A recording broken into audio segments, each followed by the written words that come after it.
welcome to your daily dose of salt and light with myself, Nadine Ness. We have a really interesting conversation that's probably going to be happening today with a really interesting guest. I guess I should have started with that. I have Dr. Sylvain Charlebois coming. He's also known as the food professor on Twitter or X. Now, I guess we're going to call it. I'm going to give you a bit of a description of what he does. He's a prominent Canadian academic expert in food distribution and policy. He's a professor at Dalhousie University in Halifax, Nova Scotia, where he also directs the Agri-Food Analytics Lab. Wow, it's a mouthful. He has a PhD at the University of Sherbrooke. He's authored numerous books and over 500 peer-reviewed articles focusing on food supply chain safety and security. He's been very vocal on Twitter, and that's how I came across him. I've been following him for a while, and I'm really liking what I'm seeing. And I think he's helping educate Canadians as to what's happening with our food supply. How is it affected with the tariffs? What are things we could do better to improve it, to improve not just the food supply, but the costs associated to our food? With the rise in prices for groceries, we could definitely use some advice as well as how to deal with this tariffs. So with that, I'm going to bring him up. Thank you so much, Sylvain, for coming on. Or do you want me to what do you want me to call you? Dr. Charles Oh, no, Bois no. or Sylvain, Sylvain? Sylvain is fine, Nadine. Absolutely. Okay. Thank you so much for agreeing to come on my show. We're mostly like the viewership is mostly in Saskatchewan, Alberta, but I'm originally from New Brunswick. So I do have a lot Yep. of listeners from the East Coast as well, but I'm just kind of giving you the lay of the land. But just before we started, you said you have a tie to Saskatchewan. Do you want Oh, to yes. explain that? Yeah. Absolutely. So, of course, I live in Halifax. I've been living in Halifax with my family for 10 years. Before that, I was actually at the University of Guelph. I was there for 7 years, but I did start my academic career in Saskatchewan Oh, many wow. moons ago at the U of R in Regina. Three of our kids were born in Saskatchewan. So, and I actually go to Saskatchewan probably twice a year to meet different ag groups, farmers, processors, the government, and so I know a lot of people in Saskatchewan. It's a great province. Mhm. It's probably one of the province that is the least known in Canada that people tend to make fun of. But I actually have a lot of respect for what's happening in Saskatchewan economically, politically as well. I think it's an exciting, interesting province to look at. Mhm. So you've been very vocal on X with this tariff and how it affects everything. You've been Yep. very vocal of dollar for dollar tariffs not being good for the industry too, from what I'm understanding. Can you give a general take of what you think is going on, how it affects us, or even what you think they should be doing to improving? Well, you mean for the That's a Canadian lot of government, I questions. suppose? Yeah, Yeah, well, yeah. I think at the very beginning, I'm not sure people understood what tariffs were. And of course, it came from President Trump himself, and he basically decided to weaponize tariffs, and that's his prerogative. He was elected by the American people, and so he's moving forward with a very aggressive agenda with tariffs. And so I'm not sure Ottawa was actually ready to respond. And of course, we knew that we had a unpopular a government that was actually going to be looking for a new leader. So as this was happening, I think Mhm. cabinet and then Prime Minister Trudeau was trying to figure out how to respond. And I think the language really was more important than policy. So they adopted this tough talk about dollar for dollar response. And I was actually looking at this as first of all, do people understand that these counter tariffs will hurt Canadians only? Mhm. As I was talking to some people, that's when I realized people didn't understand what Ottawa was No. doing. It was actually going to hurt us. It doesn't hurt Donald Trump. It doesn't hurt the American people. And two, of course, you had this approach around, well, let's actually play as victims and support slogans like "Buy Canadian," the elbows up campaigns, and they're all very good. They're all very important for morale. But at the end of the day, we have an economy to run, and we have to figure out ways to protect our economy and protect our sovereignty as much as possible. And so there's been a lot of confusion out there. I think we're going to a place where things are going to become a little bit more strategic since Prime Minister Trudeau is gone now. The language I'm hearing from Mr. Carney is much more like rational. Like, for example, Mhm. this week he said, finally, someone said it, that a dollar for dollar approach against the largest economy in the world is not a good idea. Mhm. It's ju- No, you, it's you not. need you need to be more strategic, and I can understand why you can respond, but there are limitations to a dollar for dollar approach. Yeah, and just so people understand, a dollar for dollar means we charge tariffs on the things that are coming into Canada. So really, it's Canadians that pay that. So Trump's doing the same thing in the U.S., but I think he's doing it to drive economic prosperity to the U.S. So for the industry to come back to the U.S. instead of going all over the world. Now, I don't necessarily agree with him targeting Canada, I and don't I've know. talked I about. don't agree with you, Yeah, but it's not about yeah. Canada. It's about No, America it's not. first. That's really Yeah, what's important here, because I know that a lot of Canadians are taking this very personal, but it's not personal. So this is no. so we're leaving a world where cooperative based work was valued, multilateralism, and we strive. We did very well with that since 1944 when the Bretton Mhm, Woods deal was signed. And the U.S. also did very well, but now we have a tenant who wants in the White House who wants to recapitalize America, and to do that, he's using tariffs. He mhm, thinks, and I think both you and I disagree with that. He thinks disagrees with that. He thinks he can actually raise revenues for the government to reduce taxes. And my guess is that everything that's going on right now is by design. He wants to reduce the value of assets in America. He wants to reduce the value of the American dollar.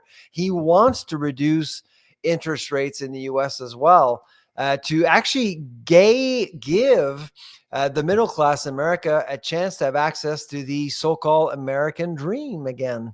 If you mhm, earn 120, $150,000 US as a household in America, it's been tougher for you. But he wants to mhm, actually give those people, the ones who voted for him, a chance to buy the house, to buy, mhm, a new car, to buy anything at an affordable price. So I think so. That's all he cares about. He doesn't care mhm. about Canada. He doesn't care about Mexico. No. All he cares about is exactly that. Now, I don't think he's going to achieve it, but he's elected. He was the elected president. I'm curious as to see how effective it's going to be. Like we're seeing a lot of big industry moving back to the U.S. or announcing they're moving back to the U.S. So, but but one thing is for sure, he is a business guy, and I respect the fact that he's doing what he thinks is best for America, not what is best for anyone else. I wish we had leadership that was doing the same thing in Canada. But over the last several decades, we've stifled our own economy, and that affects like the food supplies, but it affects everything. You seem to be very informed on that yourself, not just zoning in on the food, but I guess it's all kind of interconnected. Energy resources and stuff all means food too in the long run. It's all interconnected. So how would you explain that to Canadians on where what shortfalls we've had to begin with that put us in a vulnerable situation that we are in? Well, anybody listen to us that is an owner who owns property and had tenants. Okay, let's say you own a fourplex and Mhm, you live in one and you own the building and you have three tenants. Canada is one of the tenants. America is the owner. America is the landlord. That's mhm, what's been happening economically for several decades. So we've actually developed some neat technologies in Canada, starting with AI. We've seen universities like Dal or U of A or even U of S, also where you mhm, are. Uh, they've done a pretty good job, but we've all sold our knowledge to the U.S. We've lost a lot of talent over the years, And that's why they're leaders. That's why they've done so well. And we've lost track of of of strategic thinking from an economic perspective and how you actually Mhm.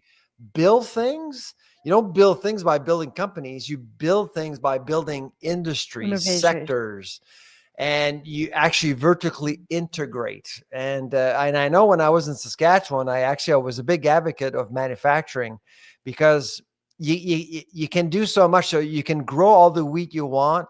You can produce all the beef you want, the pork, the milk, whatever. But if you Mhm. don't have processing, you don't have a strong strategy. And that's exactly what's going on right now. We're We're very really vulnerable. weak. Yeah. Money is like water. Okay. Water will follow the easiest path downhill. Okay. Our easiest path was the US. That's it. And so Mhm. now we have to pivot and figure out other opportunities. And I think some low-hanging fruits are like Europe. In food, we actually buy $8 billion worth of food from Europe and we sell for 4 billion. How is that possible? There are 500 million affluent customers there, and we're 41 million. How is that possible? We've never taken advantage of some great opportunities we have overseas. And of course, interprovincial barriers, which is a Mhm. huge problem for us in the Atlantic and for you in the prairies. Because it was all about central Canada, it was all about Ontario and Quebec, and with those barriers, you can't grow the economy across the country. And so those are things, those are this valuable discussions we're having now that we weren't before. Mhm. And it's funny. I didn't know that about Europe, how we buy that much more from them. But We love a their big cheese. That's true. That's Yeah, they true. buy maple syrup, we buy cheese, but the thing is, Nadine, is that cheese is worth way more. Yes, And way yes. more people buy and eat cheese. That's true. I didn't realize it was that much, but so how do we change that? Because we have the opportunity for food production, especially in Saskatchewan and Alberta, and maybe that's going to change lately because we grow a lot of canola, and if well, I know you've been paying attention, but some of my viewers might not be aware that China just imposed a massive tariff on Canada on a few Starting sectors tomorrow. starting tomorrow. Canola seed and oil is one of them. And So it's nobody's boycotting China. and why yeah, why isn't no one talking about it? I last week I was looking to see if Pierre mentioned it. I didn't see a single mention from Pierre. I didn't see a single mention from um Carney. So Mark Carney. I don't know why I'm using first name and last name, but Yeah. I didn't see a single mention, but this is huge for Saskatchewan. Scott Moe's been talking about it, and he's been No, he's actually been doing a vocal really about it. good Yeah. job. Yeah, he's been doing a really good job. So I give him credit where it's due. But why aren't they Well, our talking about that? premier, Tim Houston, has also been vocal about it because of our harvesters, like lobster. We sell for Mhm. Yeah, $1.3 billion the worth of seafood. lobsters to it's a big deal. So you got the grains out west, pork. You got fish and seafood affected by but by the 100% tariffs on China. But let's actually go back and understand why China is implementing tariffs. It's pretty Mhm. simple. It's retaliatory. We actually started the war, Nadine, against China. And Yeah, that's with why the nobody's EV. talking about it. We started it, okay, back in October when we had then Prime Minister Trudeau working with then President Joe Biden in building this EV battery fortress called North America. Mhm. And so, as a country, we decided to invest $50 billion in creating this sector, this EV/battery sector, which still doesn't exist yet. Yeah, I thought they went bankrupt, if I'm not So mistaken. Norfolk is actually under Yeah. receivership right now. I understand that Ford has decided not to come now because of some of the issues related to demand of EVs, for example. Mhm. So it's a huge mess, and all of this Mhm. is really a house of cards. And so we decided to implement tariffs to please the Americans, which were then our friend, not anymore. And we everyone was actually holding their breath. I can tell you in ag, everyone was holding their breath. We Mhm. knew that it was going to be 2018 all over again when Meng Wanzhou actually was arrested in Yeah. Vancouver. Within hours, Mhm. China actually retaliated against our grain farmers, canola, etc. Okay. Now, this time around, it took them several months, but Why? China is very strategic. Very Yeah. strategic. They pick the weekend Mark Carney was appointed prime minister, the exact same weekend. That's And they're true. focusing on what? Canola, Canada oil, canola, lobster, cane lobster, very symbolic. China is very Mhm. symbolic when they actually do something Mhm. geopolitically.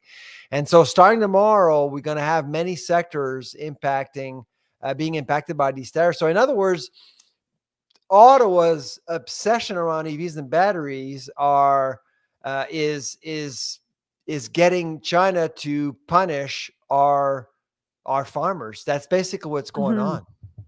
Mhm. And I didn't realize how big the effect was on Nova Scotia and the East Coast. Like, Oh, it's again, I'm big. from New Brunswick, and yeah, Yep. lobster fishing, mussels, everything. And yeah, we export a lot of that to other countries, and more importantly, China. Now, I hate to go there, but I almost have to go there. It's almost as if, like, there's been a history of the East doing things that hurt the West, and there's a lot of Western separatism sentiment going up. Mhm. And the fact that they're not even addressing this is just making that boil over more and more. And the new ag minister, Cody Blois, who I know, is from Nova Scotia. So is has he addressed the tariffs from And who China? was he meeting yesterday? Dairy Farmers of Canada, kissing the ring. So that's another controversial stuff. We're gonna get to that. Oh, you want That's gonna controversy? You called the right guy. Me too. I happen to be quite controversial as well. But okay, so we're gonna go back. What do you think? How does Western Canada? How do you think we should address this whole fact that they're not even doing anything about the canola tariff?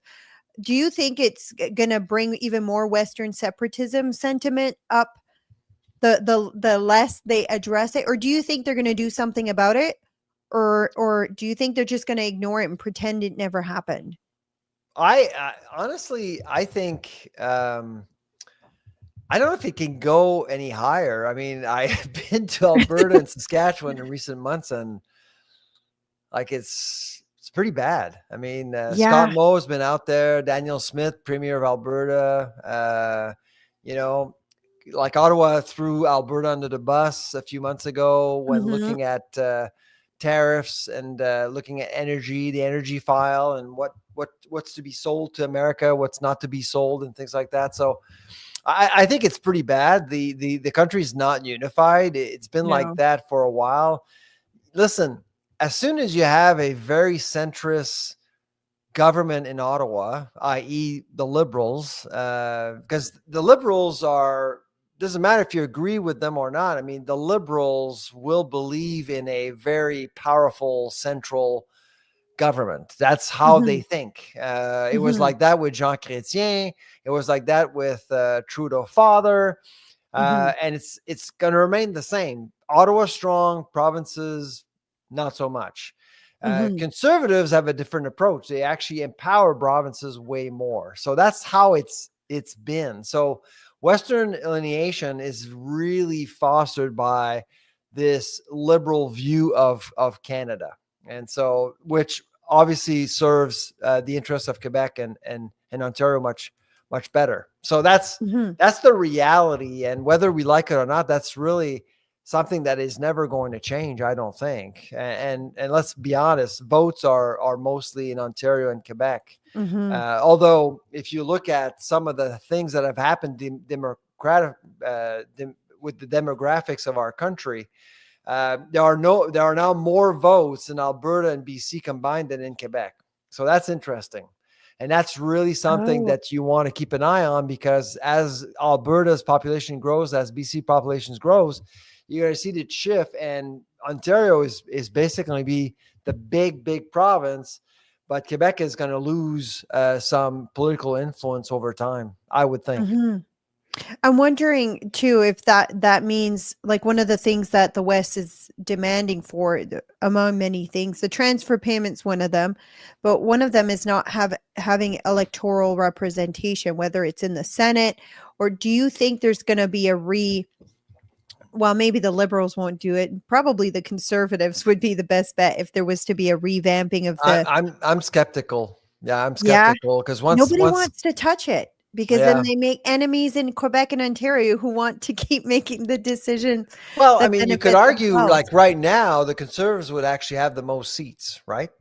Yeah, Because they've won the popular vote twice that's against right. Trudeau. Okay, with Scheer and with O'Toole, and but they wouldn't be in power.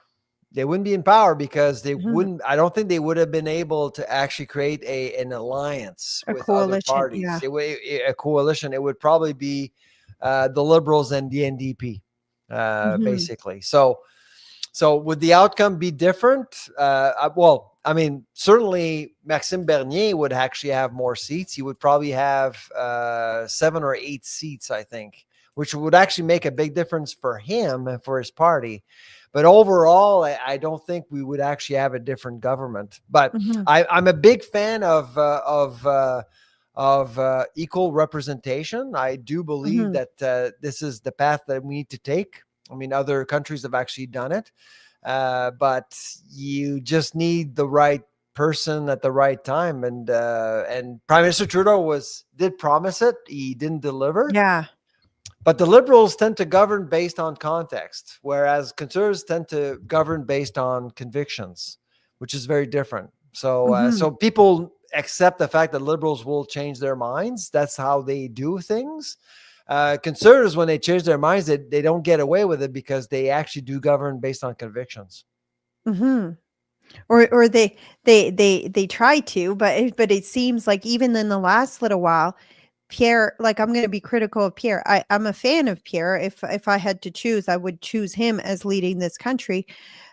However, in the last few months or a few weeks since the tariff war, I've been a bit disappointed in his approach. It seems like he's let go of what he used to stand for and this like tariff for tariff, dollar for dollar. He's trying to distance himself from the right. Like there's so many things he's doing and I'm a bit disappointed, but that's Oh just no! Well, so to be fair, and I've actually spoken to Mr. Poiliev a mhm, few times. He's a great guy, very smart, very mhm. smart. Oh yeah. Why is he doing dollar for dollar tariffs? So, okay. So let's go back 3 months. Okay. So first of all, I don't think he's changed his mind on anything. His agenda was hijacked by the leadership race. That's true. When you They look at it, all the ideas he had was basically hijacked That's by the true. candidates, including our Prime Minister Mark Carney. And so that's one Mhm, thing that people need to keep in mind. The other thing is that right now the conservatives are under tremendous pressure because they haven't really been given any attention at all. I mean, when you look at the airwaves of the last 3 months, when you have yeah, a government in crisis dealing, Prime Minister Trudeau is not an idiot. He knew that proroguing government is not going to give power to people, but it was actually going to give a lot of power to his own party. That's exactly what happened because they basically controlled the airways for 3 months. For 3 months, all you mhm, saw was Trudeau dealing with Trump and this leadership race. It was all liberals, and frankly, cabinet ministers who were on their way out were making bogus press conferences announcing this or that mhm, we already knew, but media bought into it, showed up at press conferences only to realize that it was just nothing much. It was a nothing burger. mhm, So for 3 months, I think the Liberal Party hijacked airwaves, hijacked the Conservatives' agenda, and now, right now, I think that the Conservatives are just trying to repivot or pivot and mhm, try to come up with a new, I would say, a new clear vocal visual strategy, because I don't think the strategy has changed. I mean, when with the carbon tax, for example, they're still on the same path. He wants Yeah, to eliminate the just carbon naming it tax. something else. Carney decided to hide it. Mhm, That's not the same thing. And mhm. so, and he signed some, I don't even know what he signed last Friday, but he signed something that means nothing. Exactly. So, No, so, it's so true. I, yeah, I think right now you're seeing a liberal government in control because frankly, I'm not surprised. Like 3 months ago, if you would have asked me, okay, are the liberals going to be incredibly popular in 3 months from now? I would say yes, probably because Pierre Poilievre will have no chance to get in front of a camera. Wow. Did you see that Trump yesterday? I was just looking this Oh, morning I to endorse see. Mark Carney. Yeah. Do you think that's going to have a negative effect for Mark Carney? It's tough to actually give any credit to what Donald Trump Yeah. says. Like so he's picking Mark Carney today. He may pick Pierre Poilievre tomorrow. He may Yeah. pick Elizabeth May next week. Who knows? I mean, it's just it's really bizarre. I think I personally think that Mr. Trump is not an idiot. I think he knows what Mhm. he's doing. I think I think a lot of people disagree with what he's doing, Mhm. but I think he knows what he's doing. And frankly, I think that move really was to undermine Mark Carney's popularity because he knows very well that Mhm. he's incredibly unpopular in Canada. So, Mhm. because right now a lot of people are saying, well, Pierre Poilievre is Canada's Donald Trump, but I mean, he The wanted to be send out a signal saying that the guy's saying that Pierre Poilievre is stupid, or I don't know, I can't remember what he said, but it wasn't really flattering. Well, I think he wasn't flattering to Pierre, but also at the same time, he was saying that it'd be easier to work with liberals because 'cause they're weaker. So which They're means Pierre. easier, yeah, Yeah, they're easier to deal with, but Pierre did do a post here. I'm just gonna share it quickly if you're okay. I just yep, noticed it this morning, so might as well share it. It says, last night, President Donald Trump endorsed Mark Carney. Why? Because, as Trump said, he's easier to deal with and knows that I will be a tough negotiator and always put Canada first. Carney is weak and to Trump would cave to Trump's demand, just like he did when he moved his company's headquarters from Canada to New York City. Canadians don't want a weak and conflicted leader. They want a strong prime minister who will put Canada first. So I'm glad that he's jumping on this. We could play the video, but I don't know if the sound will work. yeah. I Before the honestly yeah. I don't really comment on politics a whole lot, Oh.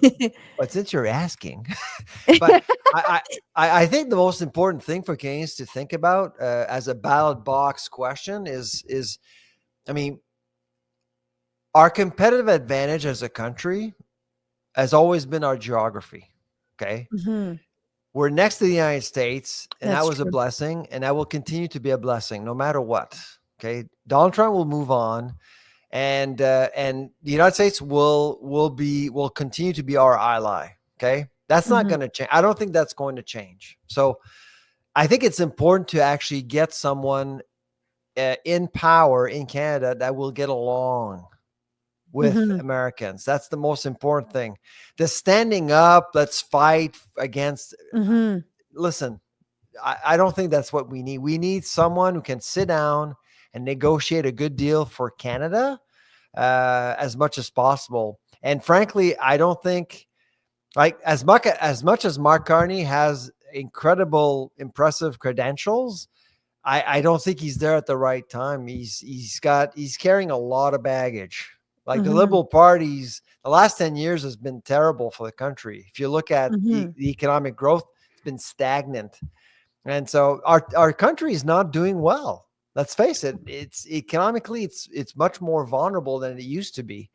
And so while you're showing the chart I actually posted earlier this week, Yeah, I mean it's yeah. just we're doing terribly, and so we need to focus on our economy to get stronger, and I think that Donald Trump wants the same thing. And so if I were to actually choose the leader based on specific criteria. The criteria that I would have in my mind would be who can actually sit down and negotiate and not Mhm. fear Donald Trump and not try to battle him or to fight him or to stand up to him.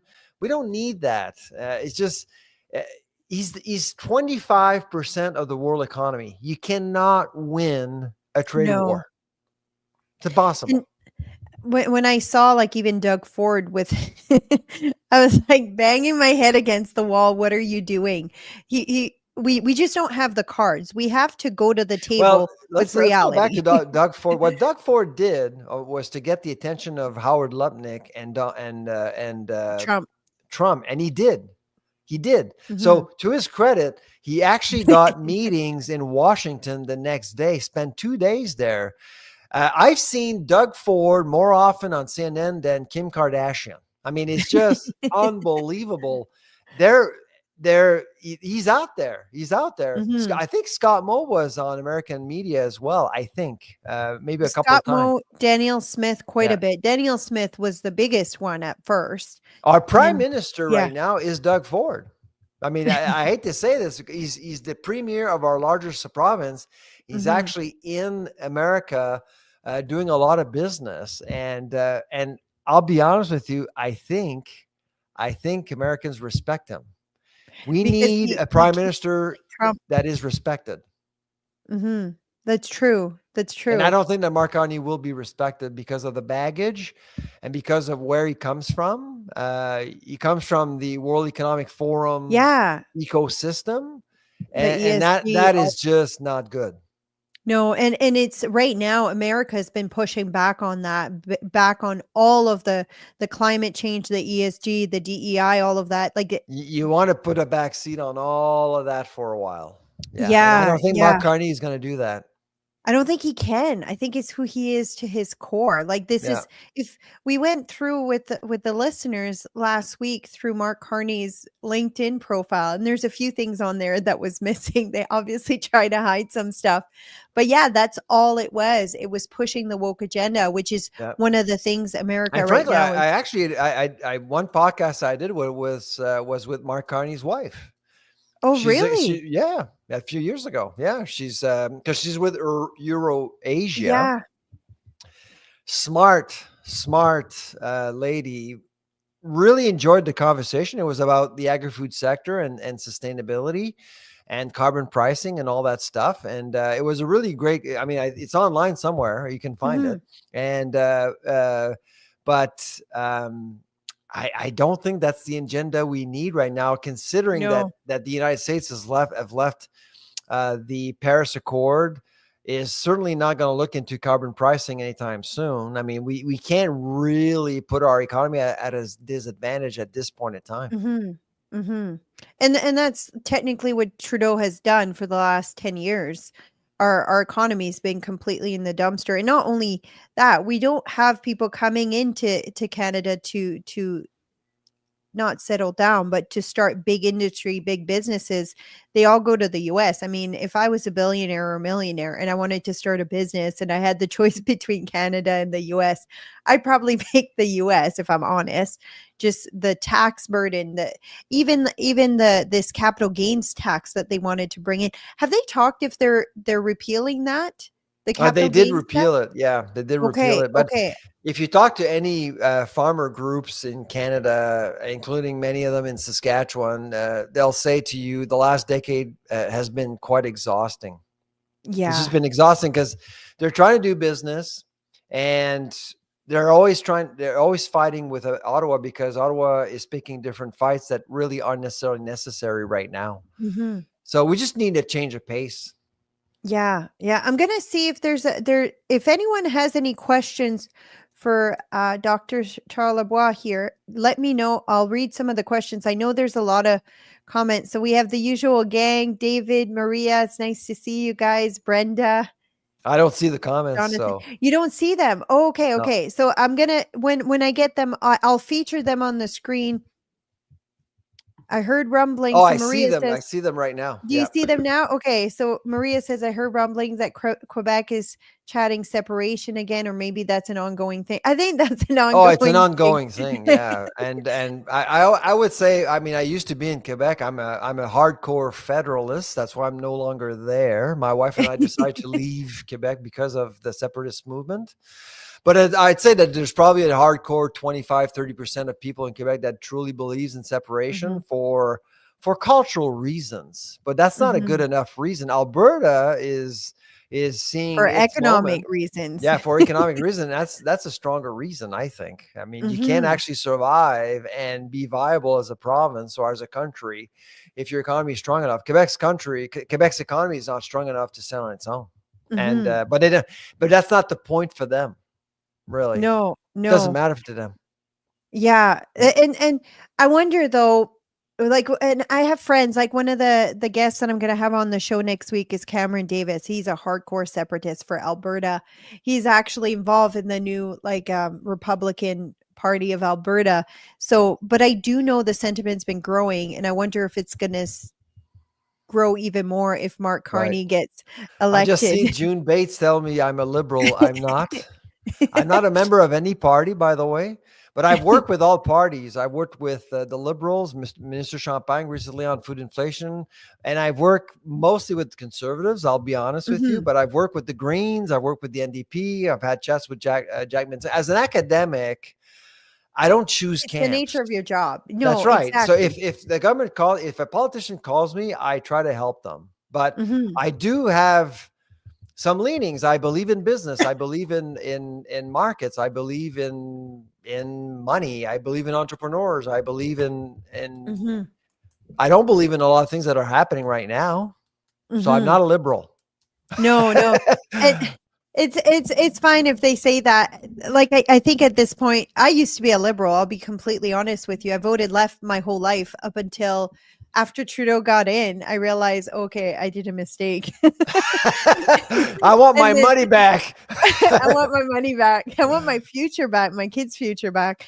Yeah. And that mistake has just been growing and growing and growing. That's why I feel the Well, you're need from the Atlantic originally, and the Atlantic, let's face it, it's red country. And so I yeah, kind of stand out here. I write op-eds in the paper, and I get nasty emails all the time because I'm more of I believe in free trade. I believe in businesses which and are stuff. more conservative values, I Yeah, think, at this point. exactly. Yeah. I don't It like to may use the word conservative because I'm not a conservative member. yeah. But yeah, absolutely. And I've been Yeah. asked to run for office a few times by one party, which I won't mention. But my wife and I, it just wasn't for us, really. I have a lot of respect No. for politicians, which is why whenever they call, I help. Mhm. But I Yeah, must and say, there was one nasty encounter I had with one leader, and that was Elizabeth May. I mean, I if there is one party I would never want to work again with is the Greens, because when I was in Ottawa meeting with her, we were meeting about food banks and food mhm, insecurity, and she attacked me because I said that food banks are here to stay. I mean, I don't think they'll disappear. We need to mhm. kind of help them. We need to support it. And she's of the mind that we need to make sure that food banks no longer exist. And I told her that she's delusional because Pe- Did you use those words? no government programs can respond as quickly as food banks. We saw that at COVID. Yeah. Ottawa gave $150 million to food banks. Why? Because they were ready to Mhm. respond, to They help have people. all the systems in place to respond. They all have the connections. Yeah. No, I agree with you. That did you tell her the word delusional? I no, I think Or I used nicer words? another nicer. Yeah, I mean, I was very polite, but I disagreed with her. I mean, her view of Canada is very different than mine. Let's put it Yeah. this way. Oh, Yeah. yeah, she's socialist to an extreme, so, Yeah. like, to an And extreme. well, John Barlow, Pierre Poliev, I mean, these are people I've actually spoken to many times, Mhm, and they're good people. They're smart people. They care about the country, And I hope one day they actually get a chance to run the country for a while and see what they do. I'd be looking forward. I would be looking forward to see Mhm. what they're going to be doing with the country for a while. Yeah, Yeah, I mean, I have a basically, question. Canada's inherently a liberal country. A We more we left-leaning, yeah, if we go based on well, history, yeah. we're center, and we want Mhm, to change our minds here and there. And so, what we do as Canadians, we elect the Liberals for 2, 3 terms, and then we all of a sudden we realize that we're in trouble, and so we hire the cleanup team, which is the Conservatives. The Conservatives come in, they mhm, clean up everything, and then after a while, we realize they have no personality. So we kick them out, and we bring back the nice hair, the nice looking people who can say what people want to hear, sort of thing. And that was Trudeau, of course. mhm. And now we're at a point where we need a cleanup team. Yeah. We need conservative with personality, and I think Pierre's that. Like, J The Harper thing, wasn't. well, the thing about conservatives that they don't care. Liberals have to love their leader. They have to Mm, love them. Conservatives don't have to love their leader. They have to respect them. Pierre is yeah, there's respected. yeah, Now, do conservatives actually love Pierre Poilievre? I don't know. Some do, but I suspect that the majority of people respect Pierre yeah. Poilievre. That's the difference between the liberals and the conservatives. So I have a question for you because you you have ideas and I guess political leaning, not as in party, but some of the things you believe in, like free trade and stuff like that, are are not usually in line with most of the universities. I'll be honest, I don't follow a lot of professors Well, that I that's agree with. 95% of my colleagues are left leaning. I mean, Yeah, it's tough so to be me these days. have they attempted to cancel you, or are you in a position that they can't? Because my husband's a doctor, and we've had people file false complaints against him with the College of Physicians, even just for things that I share. So has that Really? happened to you? Yeah, has that happened to you, or has it? Oh, Have you I, been able to kind of ride the waves fine? well, I'm a full prof tenured, so I don't Okay. care really. I have my lab. I hire who I want. I do my thing. I mean, Okay. is it? I'll be very critical of academia. I do think that for a while now, academia has lost its right to be just adjudicator of society. I I believe it because most people working in academia are left leaning. They Mhm. believe business is bad, business is evil. Most of them come from the Trudeau Foundation. Were funded by the Trudeau Foundation. It's and if you actually write a grant, you have to really make sure that you have to click all the boxes, Mhm. to make sure that you fit in. So academic freedom is absolutely critical now in academia as long as you fit in. Mhm. That's the deal. And if you don't fit in, stay home. Yeah, it makes it really, really, really hard. And it seems like everyone who kind of goes to the university too comes out believing a lot of the things too that they're pushing. Now, have you heard Trump announce yesterday? Since you're a professor, he announced that he's going to start a new college. What did he call it? College of America. Have you heard about this? No, no. Yeah, so let's find it. I'll just see if I can bring it up on the screen. It's not very long. Trump, it's going to be free college for everyone in America. Okay. So, I thought you might have heard about it. No, Here, no, I didn't. I'm gonna see if It's I been can a find. busy semester. I think this is I'm such You're my third um, podcast today, by the way. So yeah, you were saying that. yeah. How much time do you have? When do you have to go? My next podcast is at 4 o'clock. So in 11 In minutes. 15 minutes, Yeah. okay. Well, maybe what I'll do, I'll let you talk. I'll try to find this and I'll play it and we'll go back to that, but I Yeah. wanna quickly get into the controversial subject. I've heard you getting piled on because you started speaking about the dairy industry. It is a very controversial one here in Saskatchewan too, but you said Saskatchewan's It's not actually as much controversial as better. that's what it is in Quebec. I can tell you that. Yeah, yeah. Tell me about your experience with that and what your thoughts are on how we improve food supply And if things are Oh, going in the place of, you did write an article. I did have it up here. I've written I'll just tons of articles about that. Yeah. this one here, but I'm going to try to find that other video because I'd like to get your thoughts on it as a professor. Actually, that But yeah. article is a Toronto Star op-ed. Okay, so it's the Toronto Star basically writing an opinion piece about supply management, questioning the validity of the system. This is the Toronto Star, liberal Toronto Star. They interviewed me for the piece, and I thought, wow, I was impressed. So I posted it. Yeah. So this is how. So I've been criticizing supply management for 25 years. 25 years ago, I was getting threats.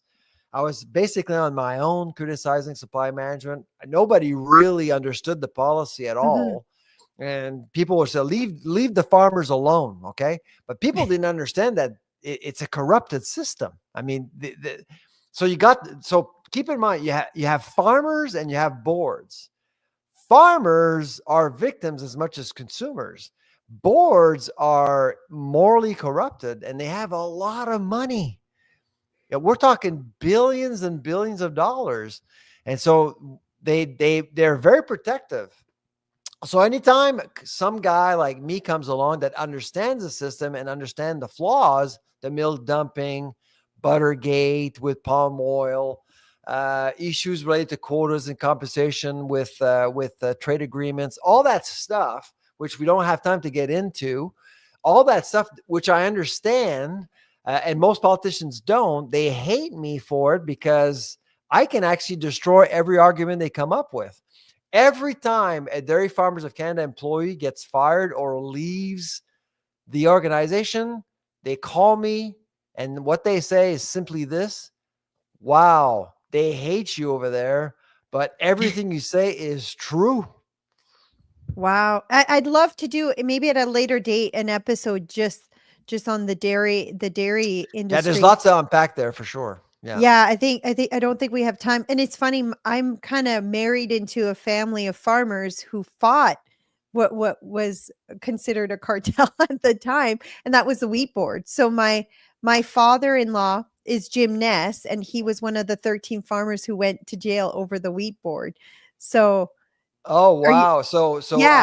I used to, when I was in Saskatchewan, I fought as an academic to end the monopsony of the wheat board Oh, and so you publish. probably helped my father-in-law. I There's did. David Anderson was working, so you must have worked with David Anderson too. David Anderson, I know. Yeah, absolutely. And Yeah. yeah, so people in Regina would know me as an anti single desk. And So in 2012 was a good year for Saskatchewan for sure. The end of yeah. the board was a good thing. Even that, there's mixed ideas on what happened with that, but I'll just play quickly. I've got the video here. I'll play it quickly. He just announced this yesterday.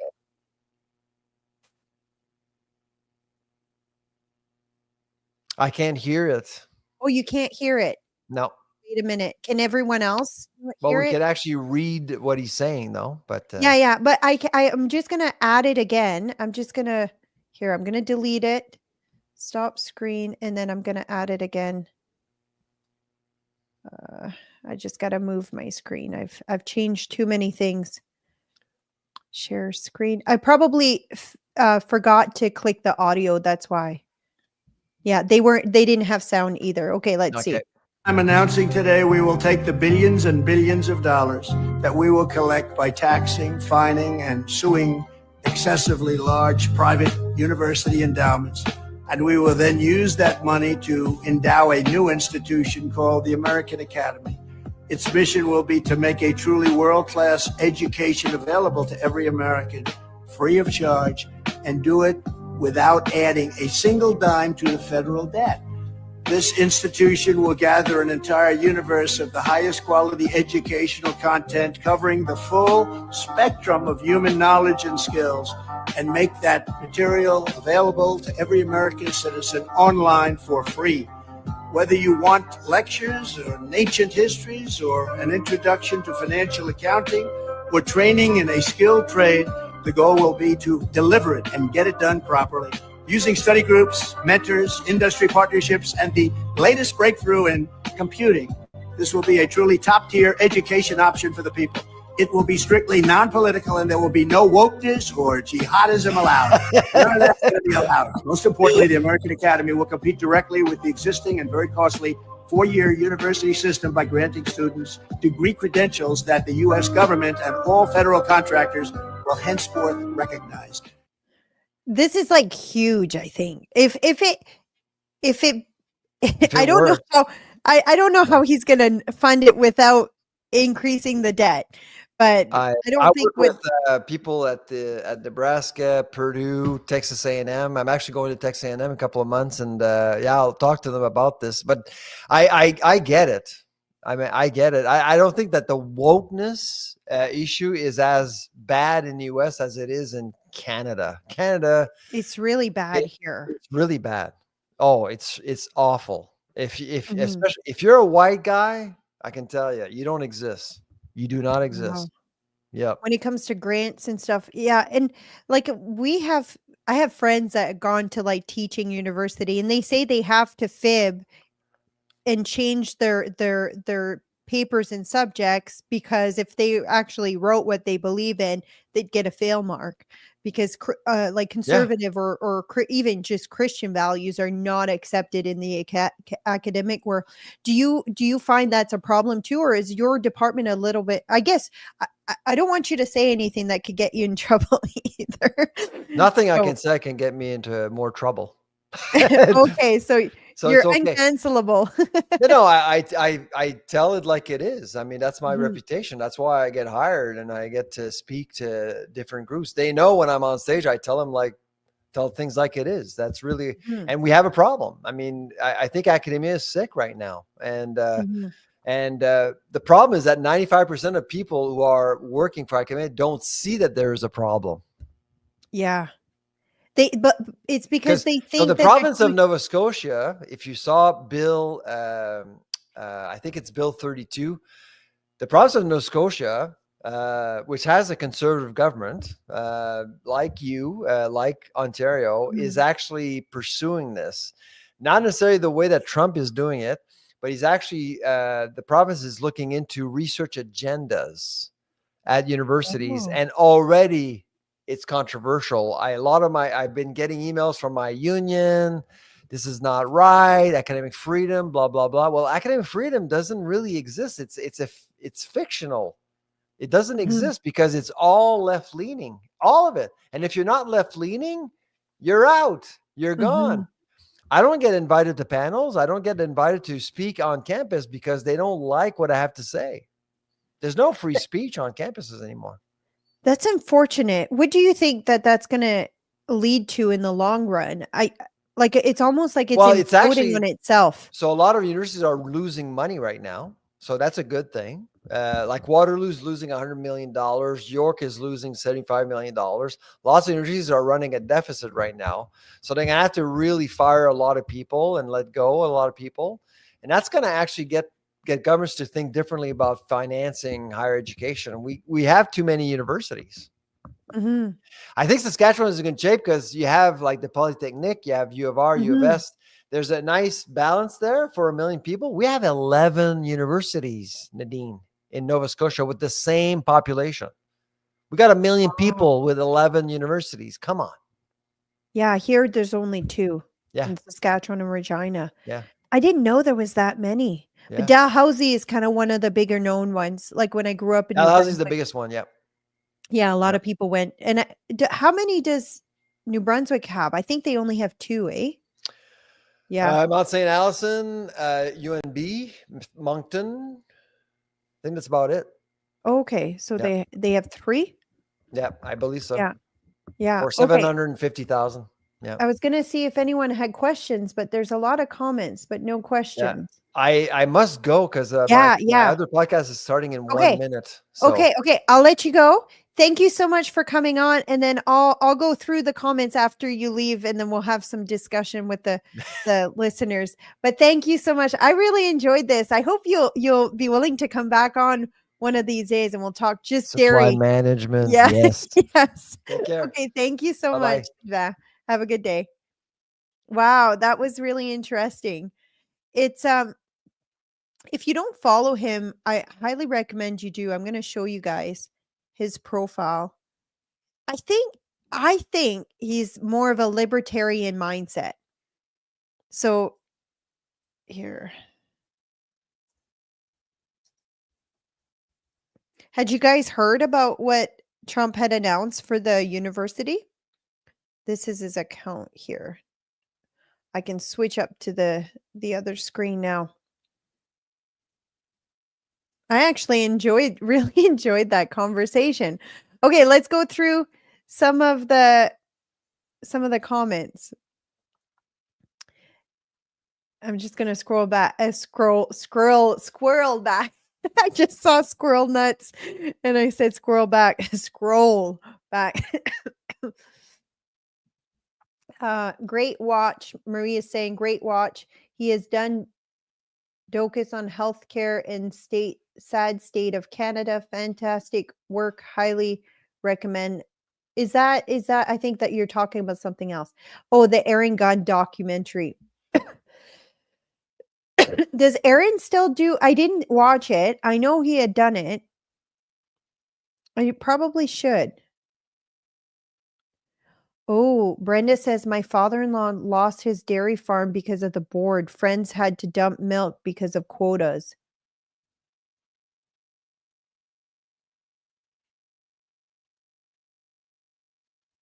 And David asks, isn't Aaron Gunn running for office? Yes, he is. He's running in BC. Here, give me a sec. I've got to switch this. Let's go through some of the other comments. It's harder for me to go through all the comments when I have a guest because I don't want to cut them off. So it makes it a little bit different to address the comments. If I see questions, I try to bring those up. Jordan Peterson has a new university. He does. Is it called Peterson Academy? I'm wondering if it's going to be interlinked a bit with what Trump is announcing. I think that announcement by Trump is one of the biggest announcements that I've seen in a really long time. But I know, like Jonathan and I were talking about it last night. We need to start coming on a show and talking about these things on the show with you guys. But we were talking about how what like Jonathan said, you know what he's doing, right? He's trying to address the problem that there is in the education system. The problem that my guest Sylvain talked about, how academia is very much taken over by leftist agenda, left-leaning people. And I think that's what Trump is doing by announcing this, to try to take back the education of our population. But what I love is he doesn't say we're going to make it right leaning. What I love is he says it's going to be non-political, which would be good.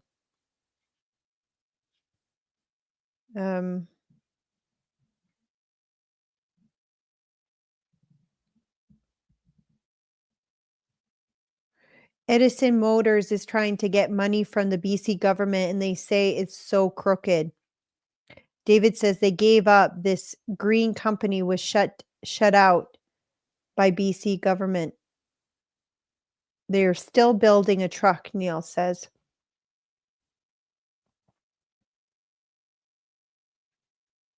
There is a Khan University. It's spelled Kahn University online that was made for free for the world a few years ago. David says, my sister got her degree at Acadia in Nova Scotia. There are tons of university in Nova Scotia. Yeah, 11 university, Maria says, for a population of 1 million.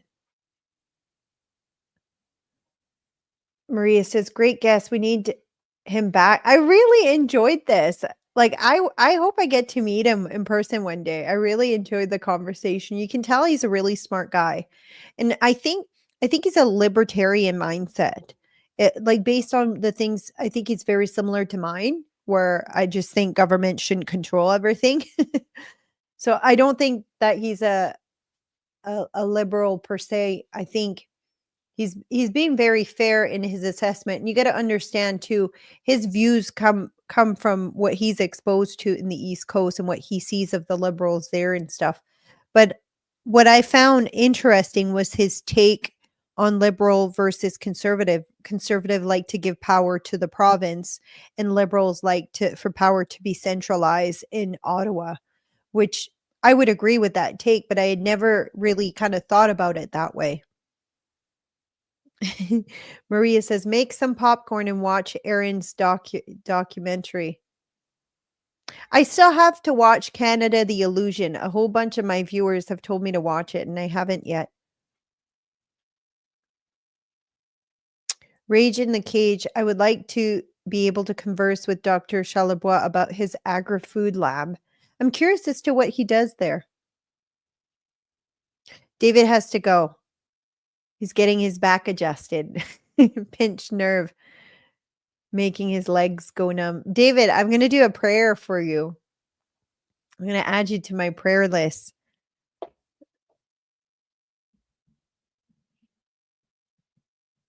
Neil Ness says, did you hear about the mayor of Coquitlam being threatened by a cop? No. I have not. What's the deets? Tell us, spill the tea. It happened after he did an interview with Sam Cooper. Ooh. It's getting juicy. Brenda says, I like that he's a rebel, not as worried about academic pressure. You know what? I will always have respect for people who are like that. People who know it's going to lead to attacks, know it's going to lead to alienation, and yet they still stand for what they believe in. I have huge respect for people like that. So, like, I followed him and stuff before, but I really like him now. Christina asked, are you concerned about Trump endorsing liberals, Carney, and denouncing Pierre conservative? Let's just watch that real quick. I think I brought it up here. Them more hostile to us. Isn't that going to be? I'm just gonna. I'll share my thoughts on it after.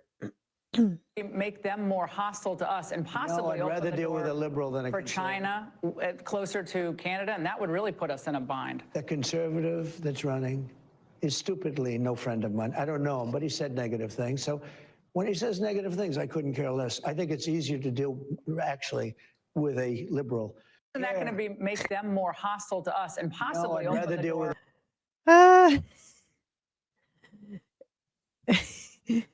Stupidly? Is that what he said? Canada, and that would really put us in a bind. The conservative that's running is stupidly no friend of mine. Stupidly no friend of mine. So Pierre, let's go back. Oh, I'm trying to make it so the screen can see better. Pierre shared this, and I did talk about it early in the show. Last night, President Donald Trump endorsed Mark Carney. Why? Because, as Trump said, he's easier to deal with and knows that I will be a tough negotiator and always put Canada first. Carney is weak and would cave to Trump's demand, just like he did when he moved his company's headquarters from Canada to the New York City. Canadians don't want a weak and conflicted leader. They want a strong prime minister who will put Canada first. It's good that he's jumping on this. I think this is a good move, but what is Trump doing? Maybe Trump knows how much he's hated in Canada, and because he's so hated, maybe he thinks that it's going to hurt Mark Carney. I don't know. Brenda says, I think Trump was actually insulting libs and challenging PP. Yeah, I think you're right. I don't know. I'm looking outside. My dog ran out of the yard. What is he doing? I have a big German Shepherd. Maria says Sam Cooper sure opened some closets and released the skeletons. He did. He's been releasing. I should have him on again. I should have him on again as a guest to talk about some of the new stuff he's uncovered. Because since he came on my show last time, he's uncovered so many more things that's been happening. But I'm gonna look into the story for that mayor of Coquitlam. I'm gonna look into it, maybe talk about it tomorrow. But yeah, I really enjoyed that interview. I really enjoyed that conversation with the food professor. It's funny because Jonathan, he's like, when are you getting the food processor in? I kept calling it food processor instead of professor. And Jonathan was doing the same thing. I'm like, I need to make sure I don't say processor on the show. But anyways, I didn't prepare anything else, so I didn't expect this to be a super long episode today. I'm gonna have some time this time because I don't need to pick up my son for another hour. So I'm gonna try to do some small clips of this interview because I think that I need to start doing that on YouTube. YouTube is not great for growing with live streaming. It's great for growing with like 5 to 10-minute clips. So I'm going to start doing that, I think, just to help grow on YouTube because it's just not growing. And but yeah, I will let you guys go. I will be back tomorrow. If there's anything you want me to cover, put it in the comments. I know I had talked with you guys about potentially changing the time that I'll be doing the show. That might still happen. Squirrel Nut says, who exactly hates Trump? I think he's hilarious as an outsider creating troubles, like a bull in a china shop. I don't love him, nor am I a Trumpster. But the hate thing is the hate thing is TDS. Oh, LF8 podcast. Are you talking about the Coquitlam? I think Alberta mostly likes him. And like I used to absolutely hate Trump. I used to have TDS. I've talked about that. And it's because I believed everything they said about him. All the narrative that they pushed, that he's racist, that he's this, he's that, a Nazi, a white supremacist. Like I used to believe all of that until I think it was like the good people on both sides or the coyotes comment that they completely twisted. I'm like, oh, he didn't say that. Nobody would say that. So I went and actually looked at the video and I'm like, oh my gosh, they're lying. They're misleading everyone. And then I looked at all of the other like talking points that they had for Trump, like the drinking Javex, the like all of those. I went and actually looked at the evidence and I'm like, they're misleading everyone. They're lying about so many things. And it's actually one of the things that got me to realize how much we're being misled and deceived all the time. And it's one of the things that got me to wake up and start questioning everything they say and questioning everything to the point of, okay, when I hear a talking point, I go and look what actually happened. And I do that from both sides, even from the right. So, but anyways, I'm going to go and I will be back tomorrow. So if there's anything you want me to dive into or talk about, if it's not like a few days of research, I'll talk about it. But if it's a few days of research, then I won't talk about it tomorrow. So I try to use like a couple hours of research before each episode throughout kind of the day. So, but I will let you guys go. If you don't follow and subscribe, like, do all the things, share this video with people that you know. And yeah, I will see you guys back tomorrow.